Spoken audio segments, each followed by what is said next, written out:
Good morning, Bennett sisters, President Walsh, faculty and staff, and distinguished guests. On behalf of Bennett College's Green Team, I welcome you to our A.C.E.S, Black Women in Climate Change. A special welcome to everyone joining us via Zoom. My name is Tyrena Hunter. I am an interdisciplinary studies major from Washington, D.C., and a graduating senior. I am also a founding member of Bennett College's first ever Green Team.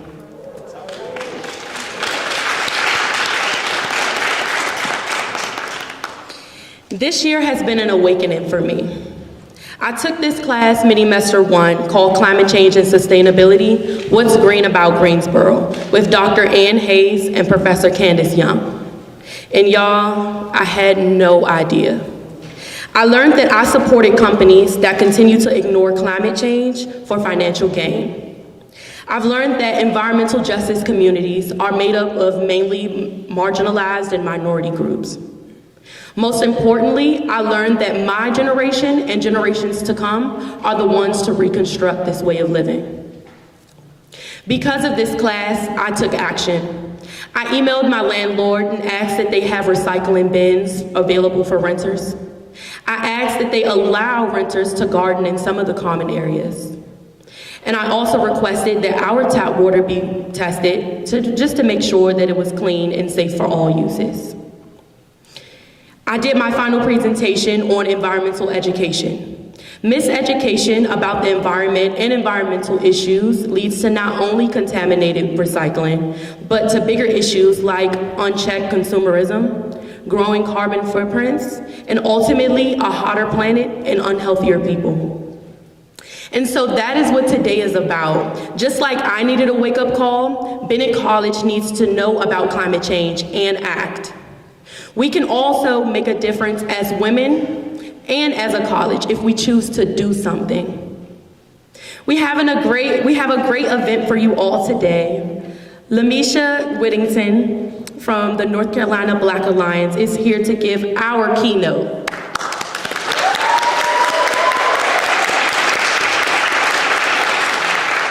Excuse me, Lamisha, gotta get it right.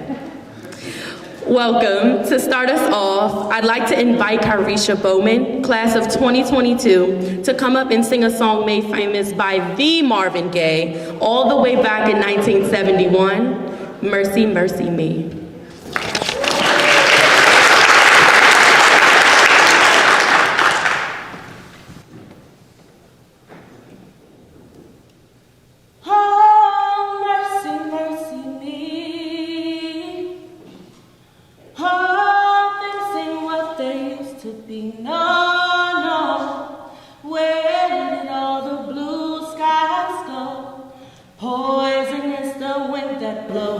From the north and south and east.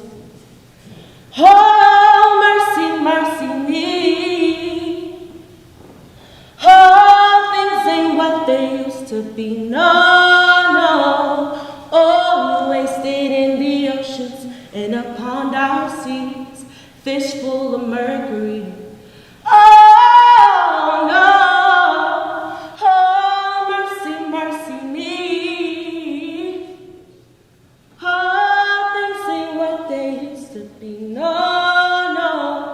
Radiation underground and in the sky.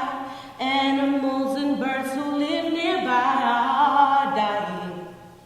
Oh, mercy, mercy me.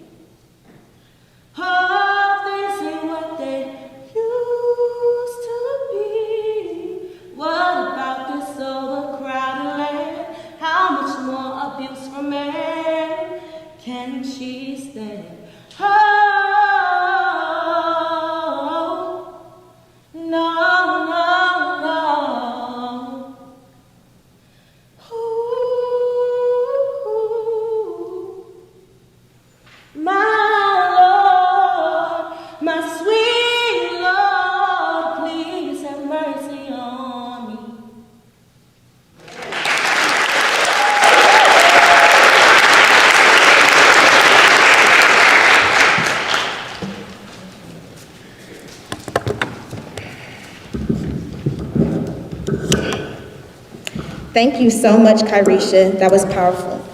Good morning, everyone. My name is Nevaeh Burley. I am a freshwoman biology major from Syracuse, New York, and I am a proud member of the Green Team.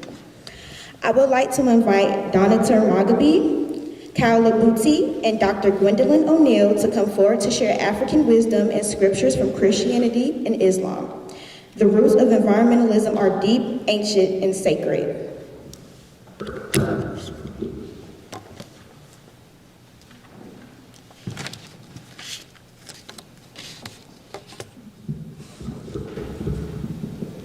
Good morning.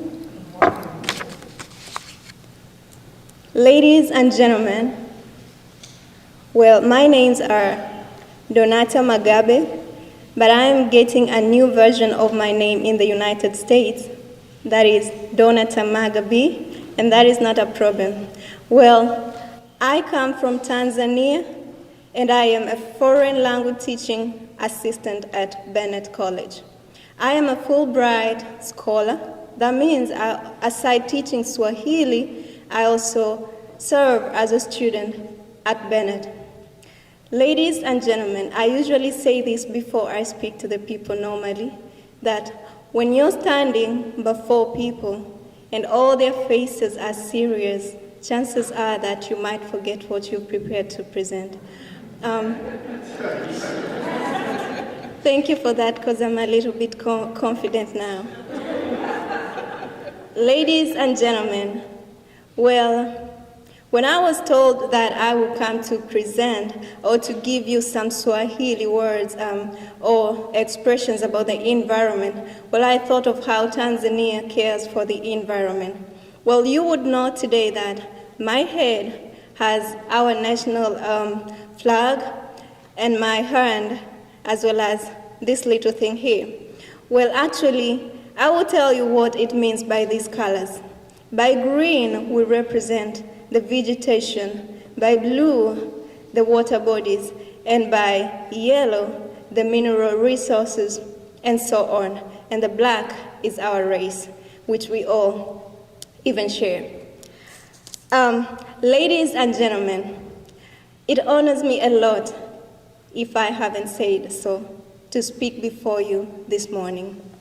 Well, actually, have you ever wondered what the environment speaks to us? Because this is what comes to my head whenever I think of the environment. It's like it's telling us that if you will ruin me, I will ruin you back. Because it's like if we put a lot of industries that would pollute the environment, we would see the impact of global warming, right? So I have come to think that we have to take good care of the environment, because it tells us that if you ruin me, believe it or not, I will ruin you back. Ladies and gentlemen, in Tanzania, we have a common saying that goes by, tunza mazingira. Tunza mazingira. Tunza is like keeping, and mazingira is the environment. Ya kutunze. So it's like tunza mazingira ya kutunze. You should keep the environment that it may keep you. Because actually, we do not belong to, the earth does not belong to us, but we belong to the earth.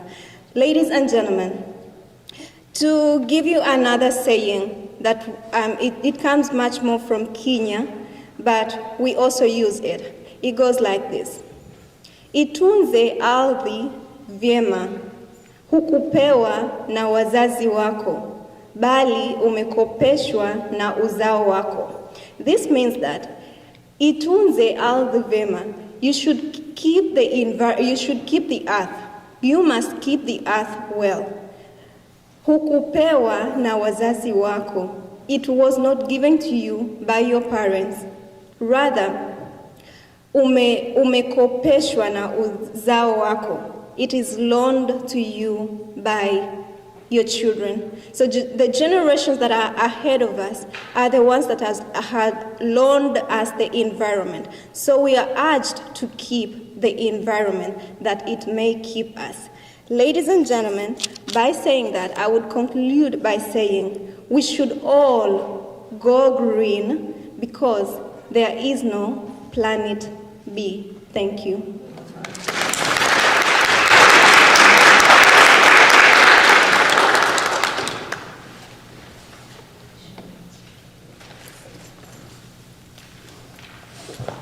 I'm a bit short, so I'm gonna take this out.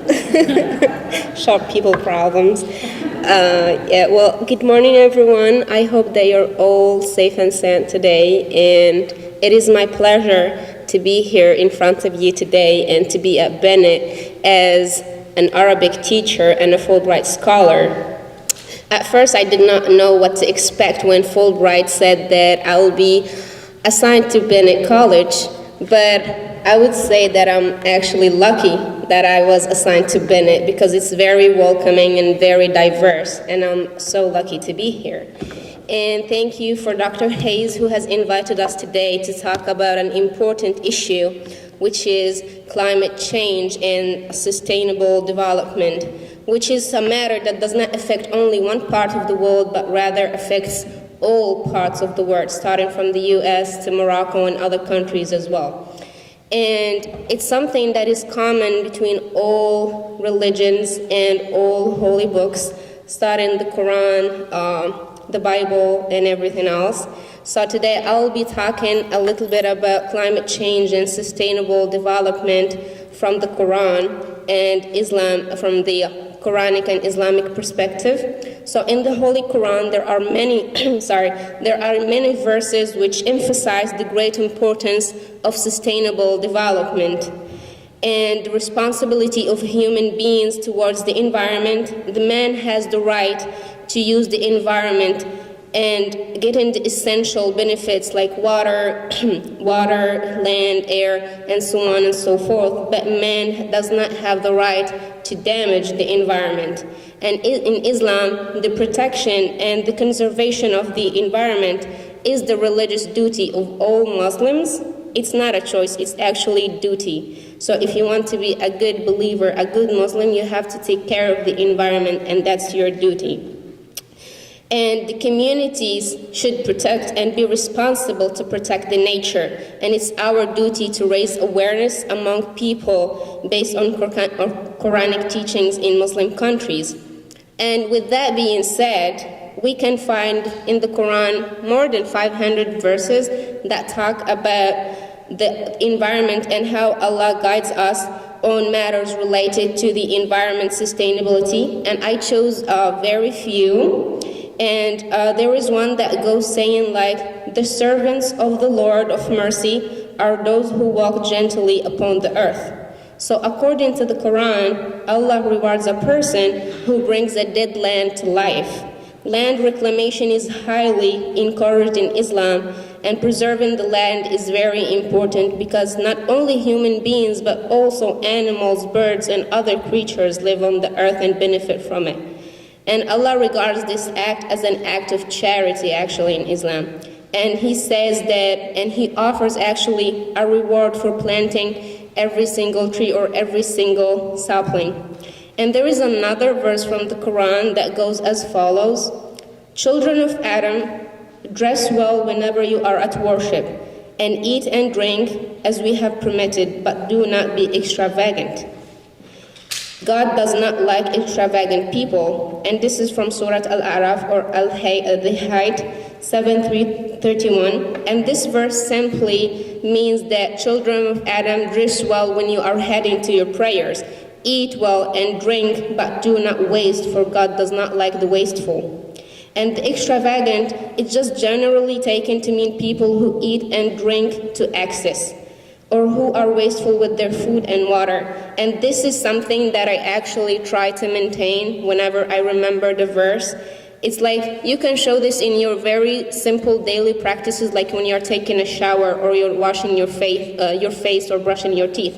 Don't let the tape running, but you can just brush your teeth while you're brushing your teeth, close the tape, open it, and that's how you can actually help with little acts. And there is another verse that says, and do good as Allah has been good to you, and do not seek to cause corruption on earth. Allah does not love the corruptors. And this is from Surah Al-Qasas 28:77. And in Arabic it goes as, وأحسن كما أحسن الله إليك ولا تبغي الفساد في الأرض إن الله لا يحب المفسدين. And do no mischief on the earth after it has been set in order. That will be best for you if you have faith.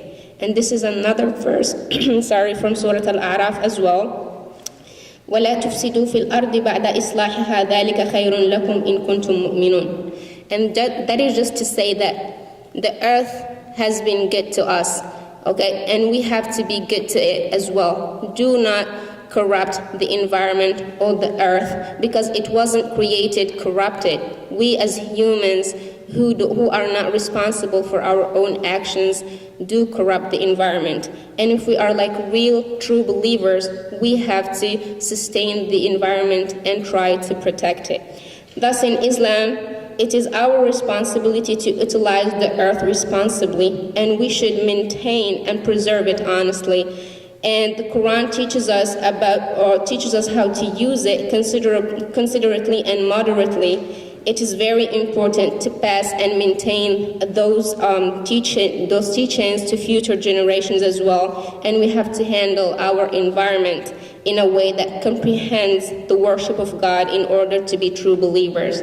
So simply put, just to give you a sum up, if we are like in Islam, if we want to be real believers and real good Muslims, we have to maintain the environment.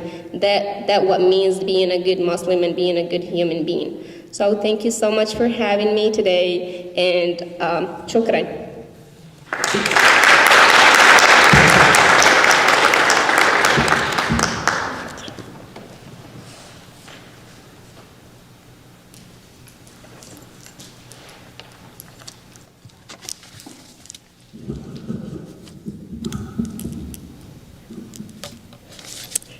Good morning. I am to talk briefly about the Christian roots of environmentalism. I must say that I am unapologetically Christian. Therefore, I believe that the Holy Scriptures are the words of God. We find in Genesis 1:1, "In the beginning God created the heavens and the earth." The Bible unequivocally states that God owns all creation. Psalm 24, verse 1 says, "The earth is the Lord's and the fullness thereof.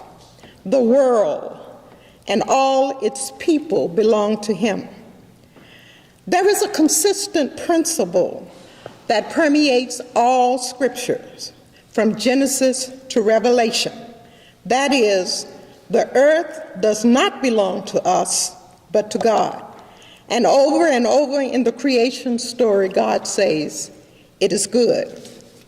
In Christian churches today, we acknowledge that the world and everything in it belongs to God as we sing, "All things come of thee, O Lord, and of thine own have we given thee."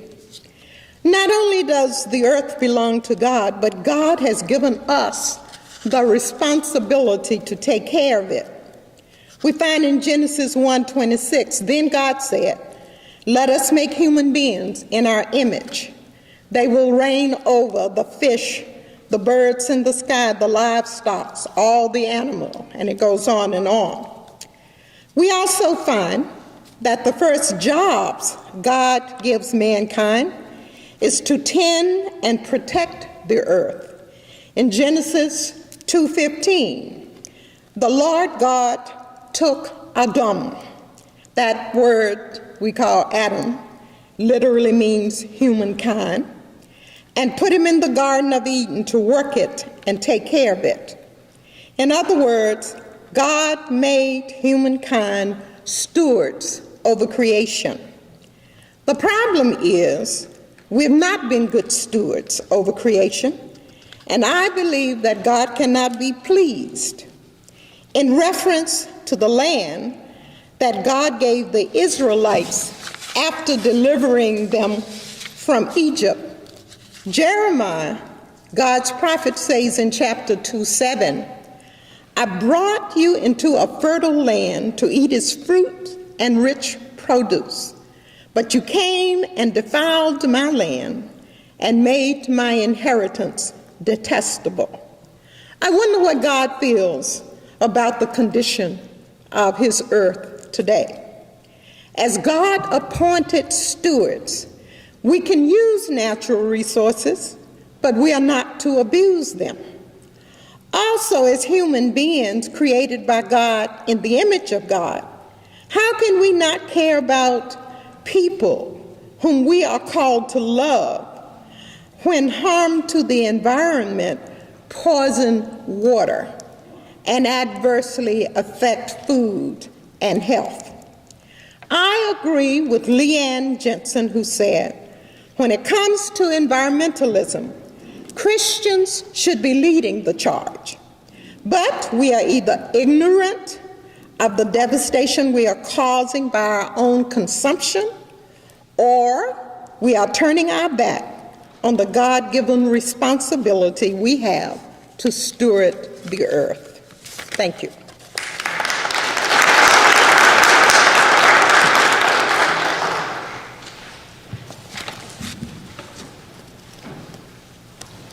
Thank you all for sharing those words with us this morning. Good morning, Bells. My name is Nuseba Guido, and I am a junior social work major from Oakland, California. And I am a devoted member to Bennett College's first and ever Green Team. At this time, I'd like to invite Nzinga Muhammad to come up and share her original poem, Green Thumb, Black Skin. Thank you.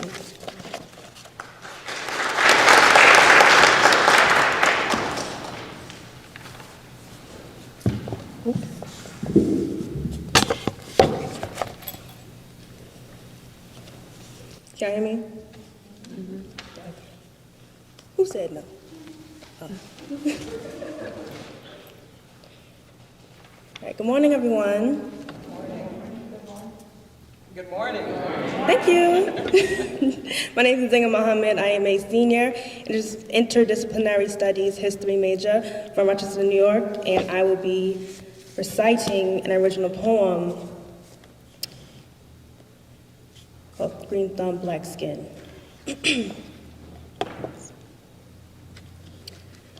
My thumb is green and my skin is black.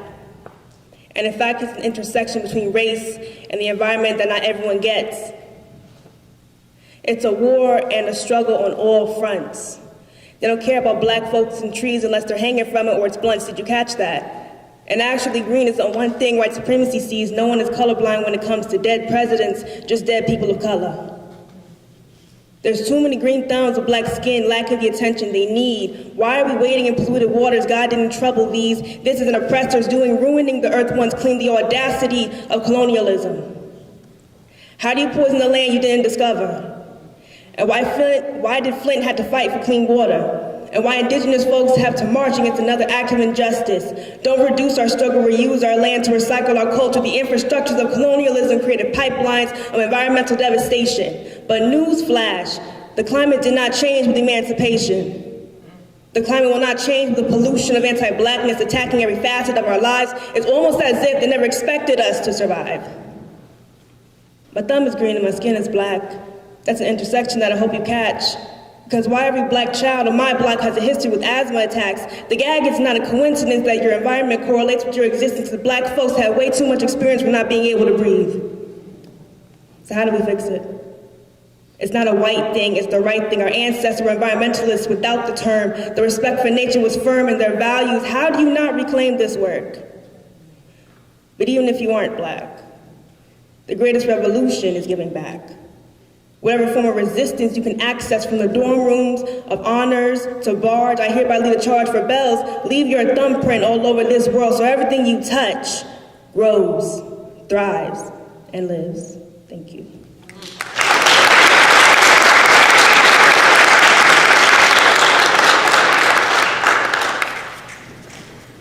I'm coming, y'all. Give me a second. I got my mask on.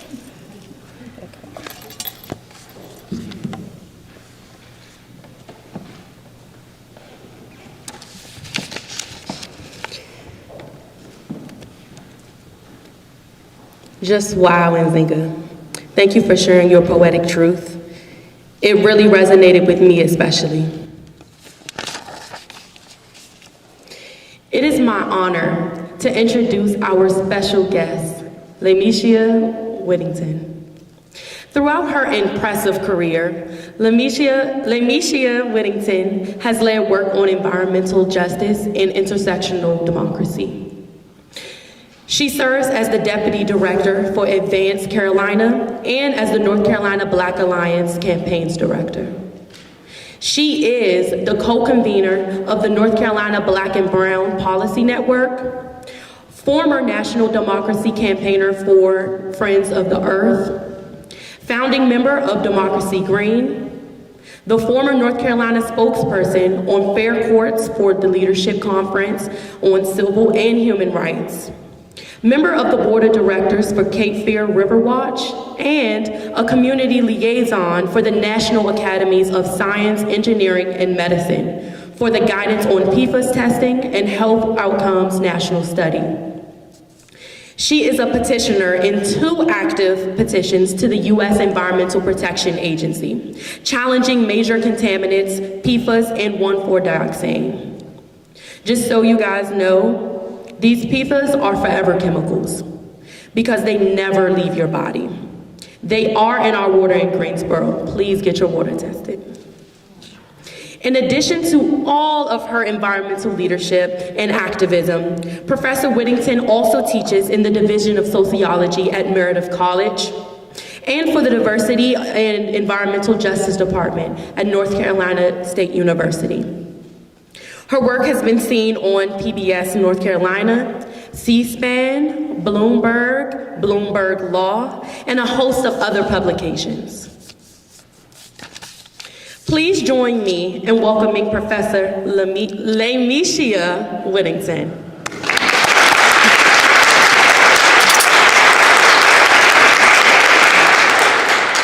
Hey. Good morning, good morning. You know what keeps ringing in my mind is mercy me. Mercy me, mercy me. I just want to give honor first and thank Bennett College Green Team. You have no idea, and I hope you do. I'm just going to speak it, though. You have no idea the history you are making today. So I thank you for the honor of standing at this podium with you all, but the honor of making history alongside you. I thank the Bennett Bells and the alumna that are here with me. Thank you, Dr. Powell, many others, but just want to recognize my elders in space. I want to give honor first to my Creator, for which my blessings flow. I want to give honor to my father, who was here in space, my mother, my grandmother, who's in the hospital, and my brother, who's tuning in via Zoom, because, well, the tribe has to stick together, and they're sticking with my grandmother as my father sticks here by my side. I want to thank my elders, my ancestors, my community, my friends, and finally, my second family, the North Carolina Black Alliance in Advanced Carolina. Now, the reason I give gratitude is because we're about to go into some heavy topics, and we need to hold on to positivity and gratitude, thankfulness and humility, because what is facing us has continued to be unsurmountable odds, and we're talking about climate justice, and we're talking about environmental justice, right? But this isn't new to our communities. These are new terms, as Nzinga, and I hope I pronounced your name correctly, sister. As you said powerfully, we were environmentalists before the word was coined in academia. So today we're going on a little bit of a history lesson, but first, history being made today, Bennett Bells, you are following in the footsteps of your elders, because the Bennett Bells have always led resistance, right? They've always led when fights for desegregation in the 50s before it hit mainstream, in the 1920s, right? I'm talking about Carolina theater. And so I just appreciate you. So when we talk about climate justice and environmental justice, let's back it up just a little bit, shall we? Now, my family, I'm an Afro-Indigenous woman. Many folks here are right, that could mean that she is Native American in what we see social media or mainstream media elevation. But what that means for my people is way before the transatlantic slave trade, my people from Africa were kings and queens and brought themselves here. It was trade routes. They didn't want to tell that. We knew commerce. We knew how to build kingdoms. And we traveled here, and we remained with other indigenous cultures. We built villages, tribal lands, an economy, but it was all based on the land. It was all based on being stewards of that land. That's why when we see nearly half of the United States still is named indigenous names, Arizona, Mississippi, you can continue the list. North Carolina, the creeks, the rivers, our counties predominantly have indigenous names. Perquimans, Pasquotank, Appalachian Mountains, and the list continues. Our mark is here, even though when they tried to render us invisible, you cannot erase us. And so we were environmental stewards. We maintained the land. We grew crops before it was known as agriculture. We fed our babies, guess what, from the growing till of the agriculture. We had corn cribs. We had churches. We had midwives. And it all came from the land. And of course, as we know, colonization came in. But what does that have to do with climate justice? What does it have to do with the climate crisis in this moment when they're saying that the temperature of our earth is not sustainable, that the pollution from dirty corporations is poisoning our communities? What does that really mean in terms of history? Because that's where it all began, y'all. The exploitation. That's where it all began. There were several types of plantations. We oftentimes hear about agriculture, which is where I'll stay, but I also want to elevate that there were service plantations. There were industrial plantations, which I'll elaborate on in a moment. But the agriculture plantations, not only did they exploit our people, but they placed us on land to ravage and exploit through toil and labor. And guess what? The damage to southern farmland was so immense that plantation thieves couldn't even pass it down to their own children. They didn't tell us that, now did they? They didn't tell us that the exploitation of our bodies, coupled with the exploitation of the land, has rendered most of the farmland in the South that is considered contaminated, damaged, topsoil eroded, where we can't even grow crops, actually began in slavery. So when we talk about the same corporations, when we talk about hog industrial farms in Duplin and Sampson County, guess what? That's the Black Belt, y'all. That land was poisoned in slavery.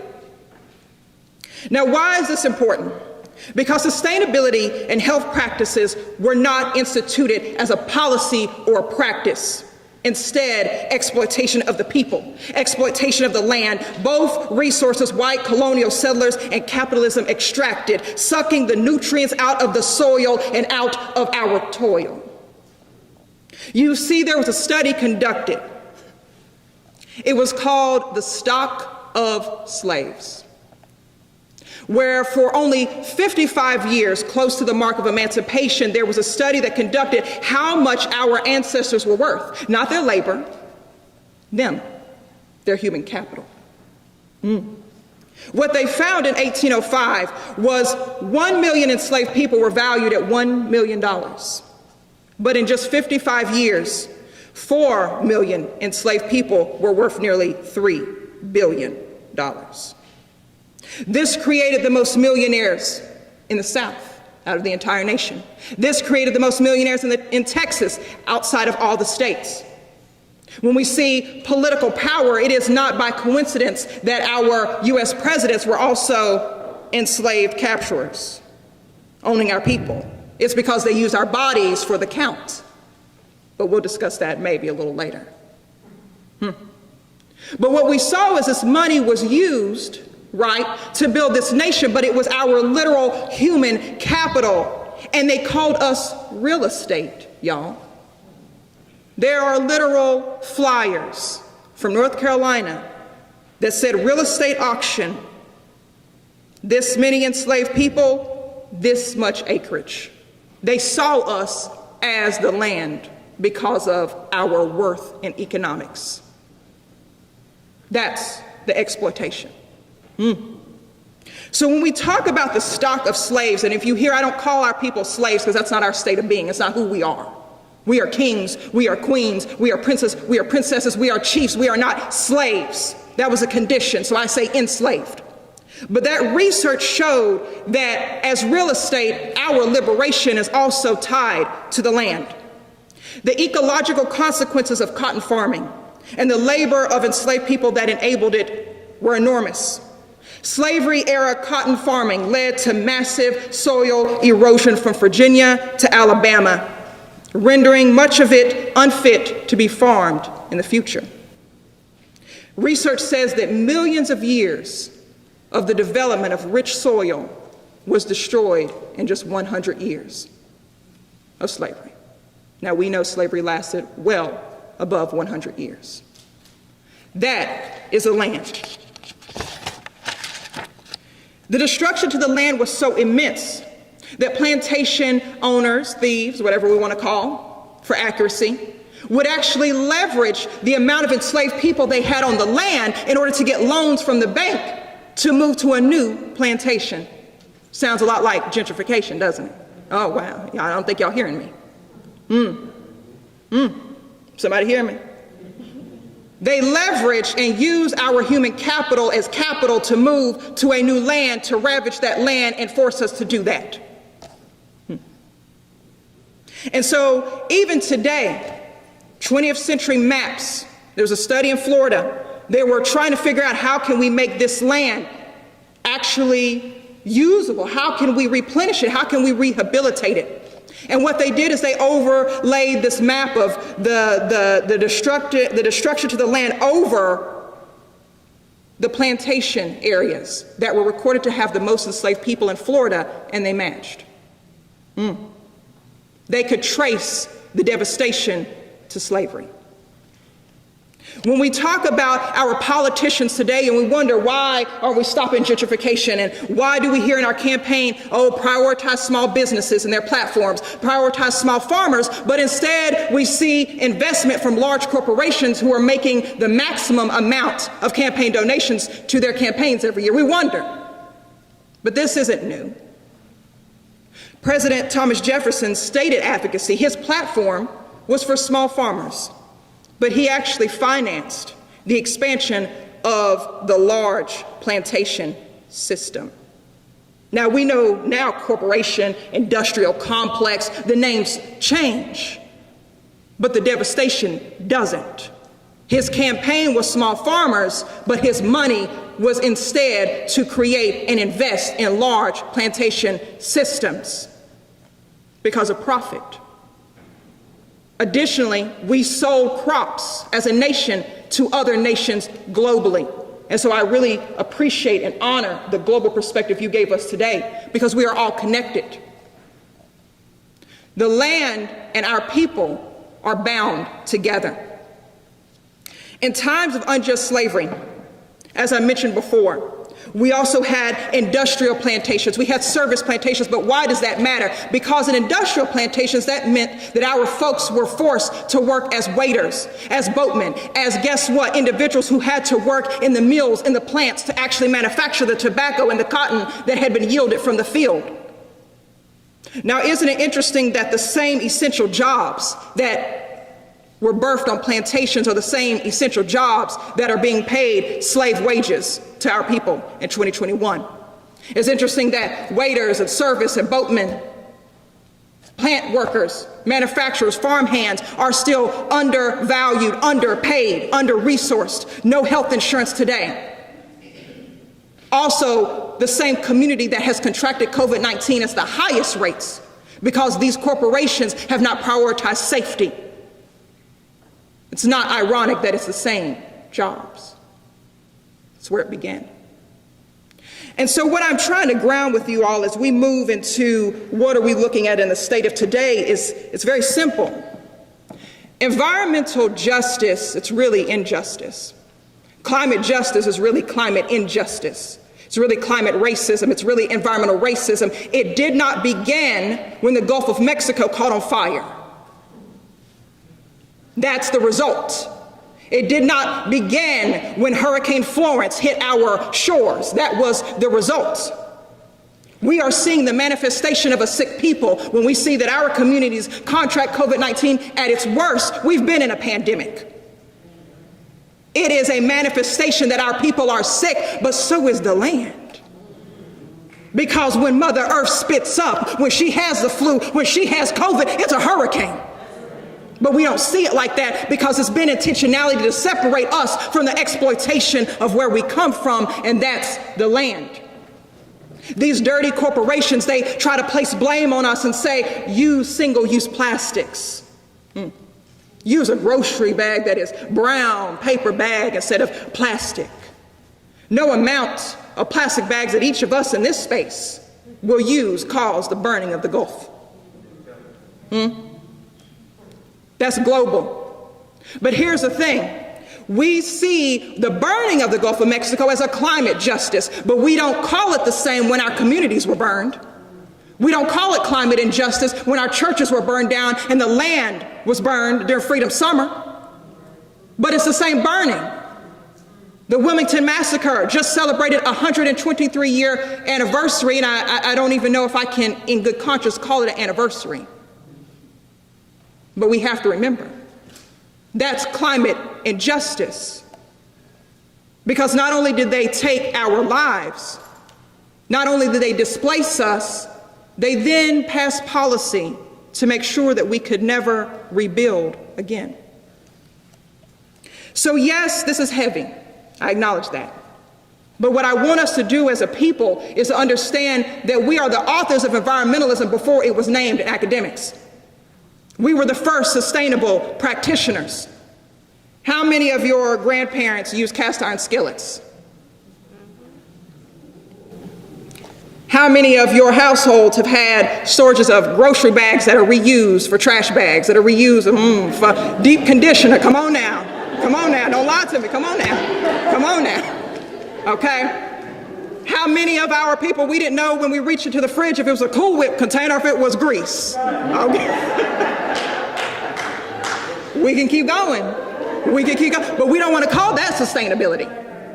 Oh no, that's outdated Southern infrastructure. That's antiquated. Oh, we need to step up to the modern world. And now the modern world is so sick and polluted, they want us to revert back to it. And now they're selling kale and other greenery at high, exorbitant prices at Whole Foods. But wait a minute, we already did that. So even though I'm grounding the reality that climate injustice and environmental justice was birthed at the cusp of this nation, I also want to say that our people have always resisted. Upon emancipation, 45 years after the Civil War, our people accumulated 15 million acres of land. But what they didn't tell us, right, in history, our ancestors knew, is that most of this land was sick. Now, as I told you, it was exploited, the topsoil was harmed, so they gave us cheap land, or they re-granted us land that was sick. But here's the thing, when you're from the Creator, you know what to do with His creation. And so out of that 15 million acres, we developed Black-only towns, Black-only cities, Black-only beaches, Black-only Wall Streets, Black kingdoms, because we knew what to do with the land. And from there, it was economic prosperity and reconstruction for a moment. It was, we know about Tulsa, Oklahoma, but it was many. We know that about Wilmington and future politics, but there was a Wall Street in Greenville, North Carolina. There was a Wall Street, as we know, in Durham. We saw this, and from that land, we built churches, we built our own medical facilities, we built our own schools, and we elected our own leaders. Only 25 years after the Civil War, we in North Carolina had nearly 187 Black elected officials. Now wait a minute, wasn't we just unshackled?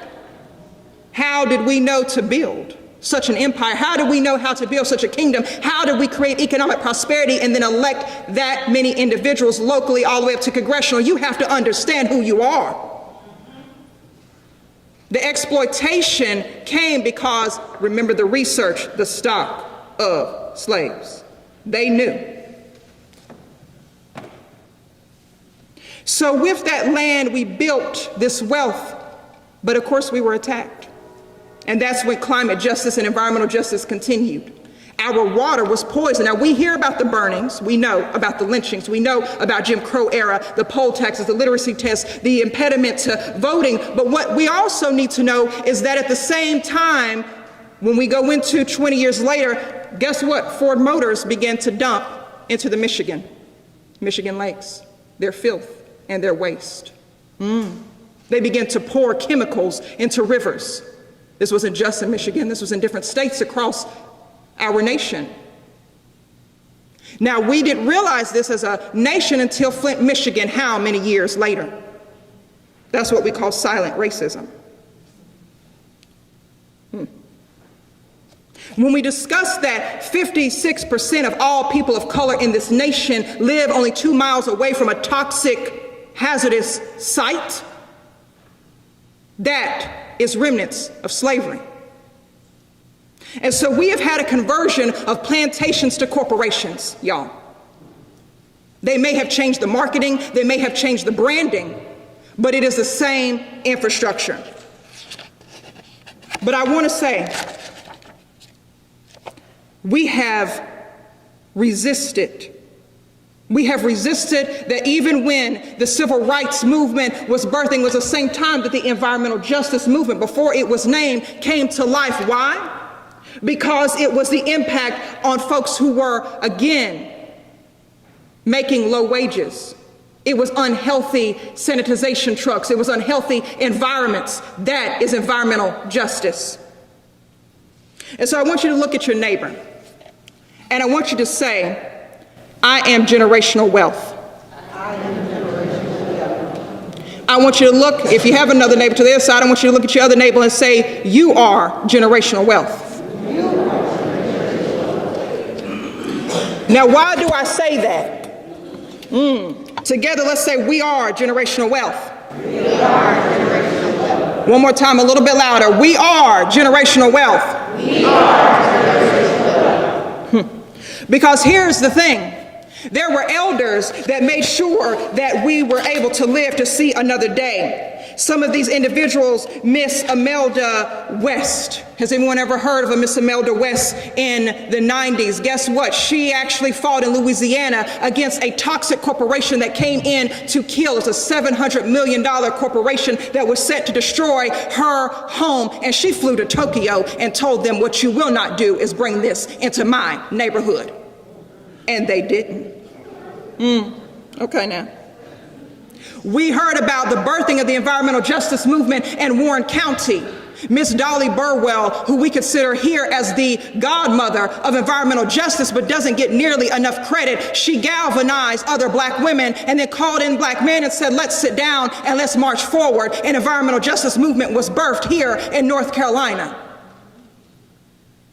That's why we have now the definition of environmental justice. That's why we are here. Because we have resisted, because the wealth is us. When we want to talk about Miss Peggy Shepard in West Harlem, New York, or we want to talk about Miss Hazel Johnson in Chicago, we are the wealth.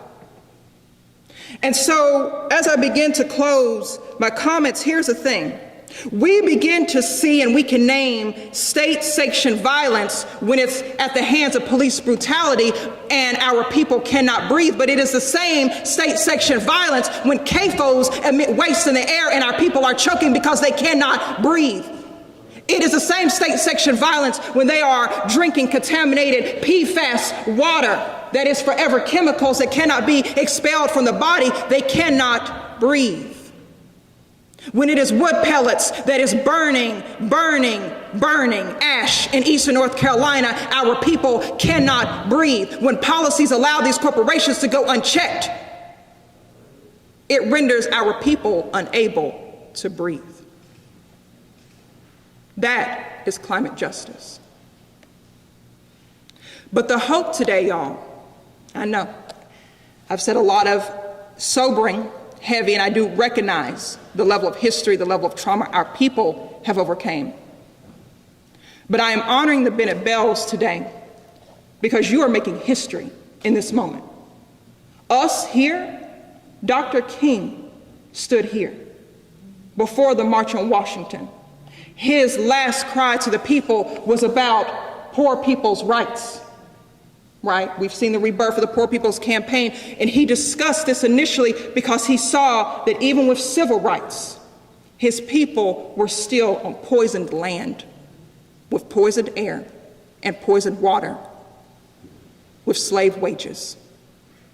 And he fought prior to his assassination. And so for you to host this inaugural event today is to pick up the mantle. You are the descendants. You are the descendants. It is to pick up the mantle and to carry it forward, because this is still the civil rights movement. Environmental justice is simply we deserve to eat, live, and breathe without dying before it's our time.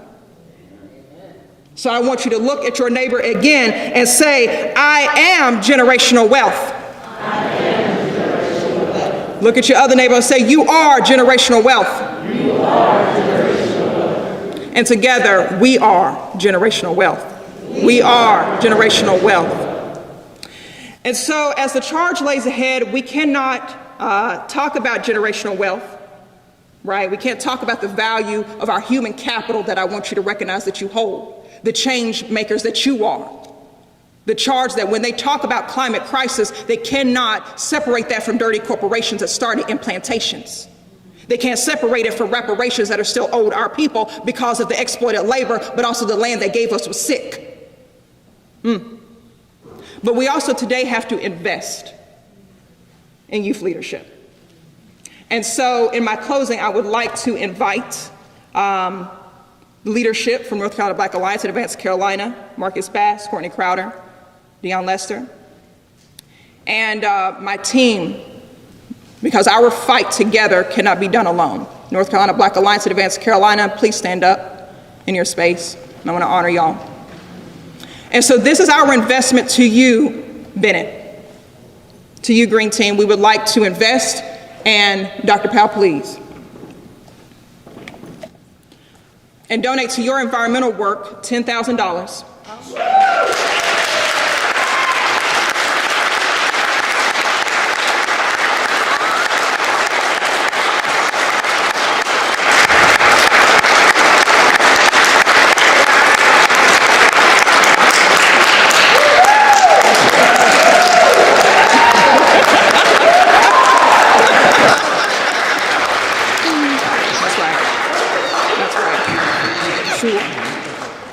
And I want to say in closing that as we see the work that the Howard University students are doing, we understand and recognize the work that you all are doing on this campus.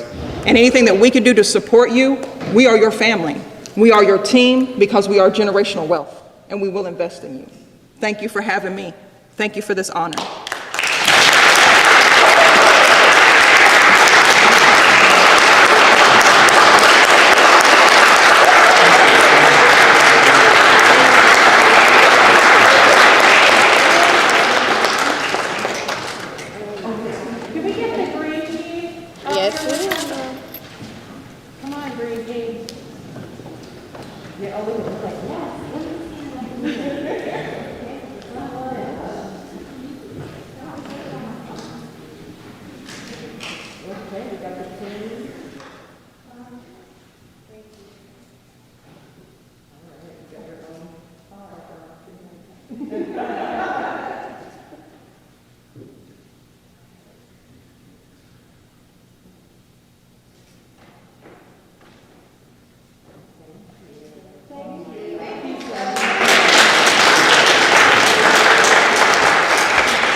Thank you so much, Professor Whittington. Thank you all for the donation. I am so blown away. I'm like, what? Okay. No, thank you. This really means a lot, and this is so inspiring and motivating for us all, especially as a college, as a sisterhood, as a union. Wow. Oh, okay. So, thank you so much, Professor Whittington, for those enlightening and challenging words. This is what today's event is all about. We've all heard the expression, knowledge is power. But I would like to add, knowledge is powerful when we act on what we know. On behalf of the Green Team, we would like to present you with these gifts of our gratitude. We hope you wear this and remember being here with us today.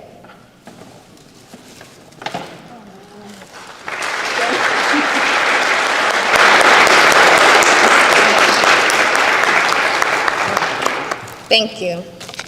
And now I would like to welcome back Kyrisha Bowman and Professor Cynthia Gray to sing Speak Out by Rising Appalachia. Thank you.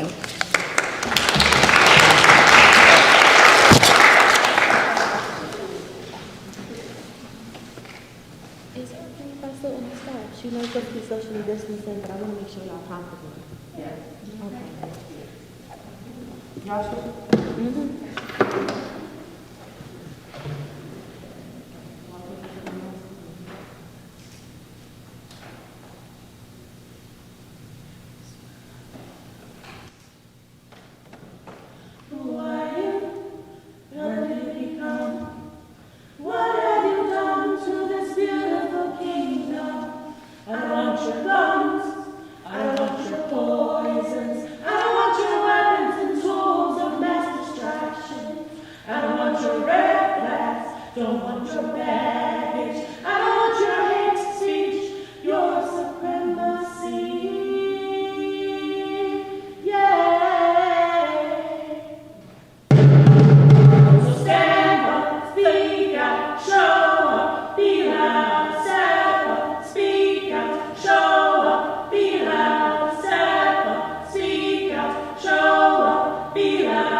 Thank you, Kyrisha and Professor Gray. That was so beautiful. I call on my Bennett sisters to join the Green Team as we start a new recycling program on our campus.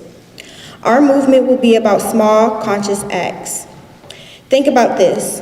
Imagine the number of plastic water bottles you use in a day. How about in a week? In a year? Imagine how many plastic bottles you use in the 4 years you're here at Bennett. That one small act of choosing to recycle those bottles can have a big impact over time. It's going to keep Bennett green. What my sisters can do is hold each other accountable for putting recyclables in the trash in the correct bins. It starts here, it starts with us.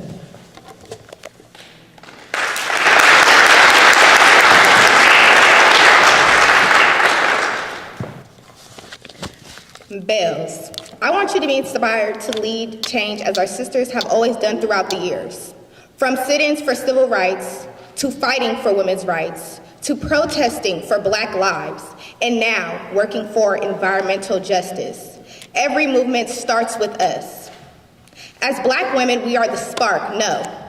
We are the blueprint.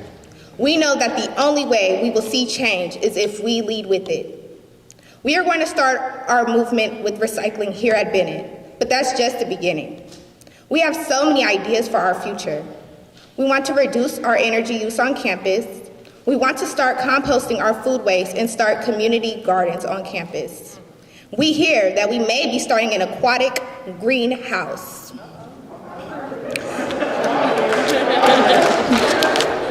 We want more classes that engage us in working with climate change, with the climate change problem, and coming up with solutions as only we can. Thank you. I hope to see you all soon.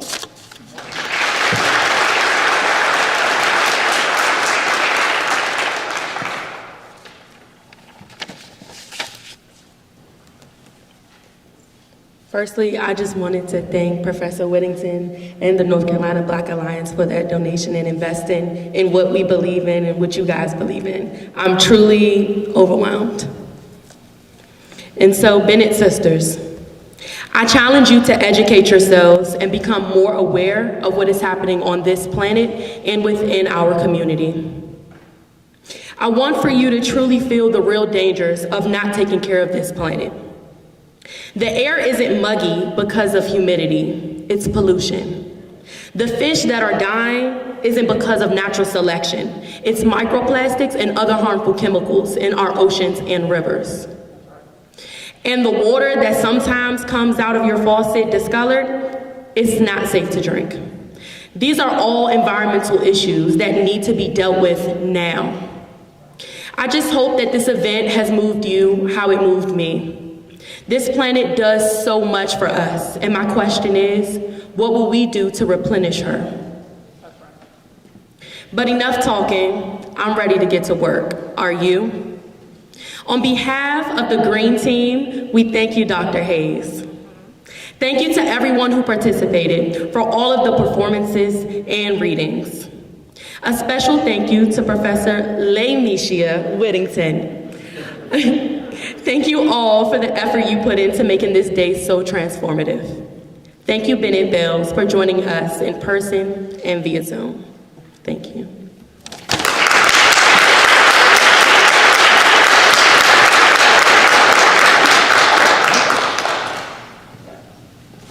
Good morning.